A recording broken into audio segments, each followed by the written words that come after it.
Mr. Mikkelsen, Miss Sudol. Hi, I'm Julian the Baker from Belgium, working for Kinapolis. Hi. Hello, nice to meet you. Thank you for agreeing to talk to me for a few minutes. A question for Mr. Mikkelsen. You've played quite a few villains in your career, Le Chiffre, Quaesilius. Is the approach ever the same? Do you tap into, let's say, negative live experience, or do you just read the script you're handed? It's a combination of everything, I guess. I mean, everything is an experience. I can only draw from my own life. I can obviously try to copy other things, but I will never fully understand it. So you can find little things in your life that reminds me of something, and then you can try to enlarge that and let that take over the entirety of the character and throw other sides of me away. So that's it. But it's often in the script and with the director and your fellow actors that we find out how to approach these characters, because we have to live in the same universe. So I can't just fly that way and everybody flies that way. So it's in that confinement somehow. You didn't have to throw very much of yourself away to play Grindelwald, No, did you? no. Mr. Mikkelsen, was it a conscious decision to just go with your own hair, though? Because it is your hair. It is your hair that you're using in the movie. That's my hair. Yeah, because I like my hair. Great hair. No, it's perfect. No, I mean, we would try. I mean, we wanted to build a bridge between what Johnny did and what I did, and it would be creative suicide to try to copy what he did, because I think he's a masterful actor. So we had to find our own way of doing it, and then obviously with respect to what was before. So the hair was part of it. Yeah. Miss Sudol, question for you. You're a very accomplished musician and singer-songwriter. Have you ever felt inspired by the Fantastic Beasts movies? Have you ever written a song or asked to perform a song for the soundtrack? Oh, that is a good question. In the first film, I was asked to write a little song for the Ilvermorny, sort of school chant. So that's in the DVD extras. I actually haven't seen it because I'm so I'm so nervous about it, weirdly, that I just haven't watched it. But I know it's there, it's out there. But I think I grow as a human being on these films because there's so much life. You're around people for 6 months that you can learn from. It's experience, everything.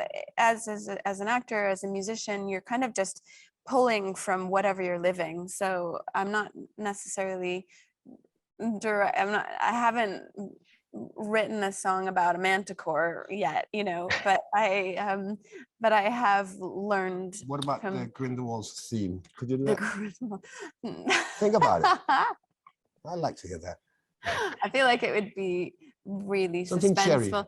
cheery. I feel like it would be instrumental. Yeah, maybe. Grindelwald's. I can't imagine trying to sing. No. Unless it was like throat, No, you get it all wrong. Everybody thinks he's so dark. He's a cheerful man. That throat singing is very spiritual. Okay. Or maybe some vintage rock and roll for Mr. Grindelwald. Could be some old meatloaf. Yeah, why not? Okay, I've got just 2 minutes remaining, so I'm going to ask one more question. Ms. Sudol, fashion-wise, hairdo-wise, Queenie reminds us of old-time Hollywood starlets like Greta Garbo, Bette Davis, Rita Hayworth. Did you have any say in that, or is it all Miss Colleen Atwood's work?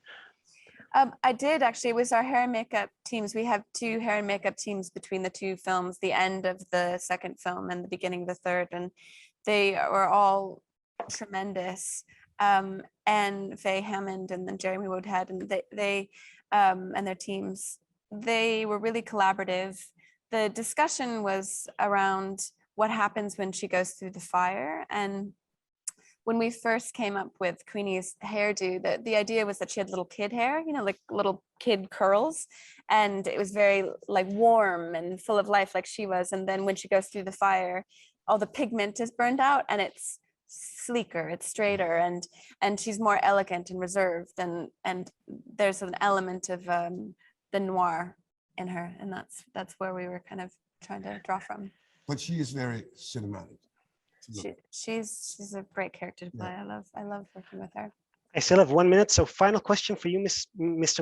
Mikkelsen. Sorry, you're the best Danish actor in the world, but you still don't have your own Lego minifigure. What's up with that? That's a shock to me as well. What's going on? Yeah, I mean, it's a disgrace. I think there are some little Star Wars things made of Lego, and you might be able to find little things of me. But you're right. There should be a giant one. Why We is should- it called in Star Wars? Because he can do magic and he has a wand. So he decides where he So wants to you be. can assemble a Grindelwald from. It's Danish. Yeah. No, I think we Everything's can find a way out of Danish. it. Yeah. We need to write that. Yeah. Queenie has a Lego. She does. Yeah, and when I found that just- out, I felt like I had just made ruined it my in the day world. here. Yes. It's a disgrace. You need one, Mr. Mikkelsen. Thank you very much for your time. I'm out of time, but thank you very much for Thank you. and Thank you. congratulations with the movie. It's great.